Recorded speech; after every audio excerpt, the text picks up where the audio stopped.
Sælge? Jamen Egon, det kan da ikke være din mening. Det kan man da ikke.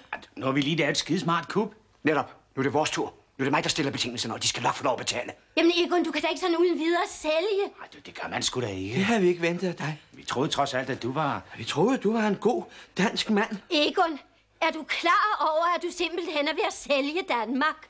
Ja. Og hvorfor ikke, om jeg må spørge? Ja, det...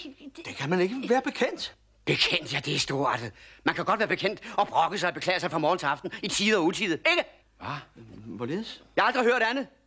Så er det priserne, så er det trækprocenten, så er det momsen, så er det regeringen, de hundehoveder, Folketinget, amatører og klamhuggere, staten, kommunen, det offentlige, fjernsynet, ungdommen, hvad? Skolelærerne og studenterne, narkomaner og kommunister alle sammen. For slet ikke at tale om vejret, det elendige danske klima. Har jeg nogensinde hørt noget godt om det? Egon, nu må du ikke... Nej, Egon, jeg synes ikke, du kan tillade dig at tale på den måde. Det er vores fædreland, du taler om. Må jeg så være fri? Fædreland for herre bevares. Hvad vil I med det? De sidste 10 år har ikke handlet om andet at blive rige rejst til Spanien. Er det ikke det hele går ud på? At rejse væk så hurtigt som muligt og komme herfra? Papa? Jo, det... Sådan set. Giv mig så bare en eneste god grund til, at vi ikke skulle sælge dette lille latterlige land, når der så oven i køber nogen, der vil betale store penge for det til et nyttigt formål. Nej, selvfølgelig. Ja, når man ser på den måde. Dronningen!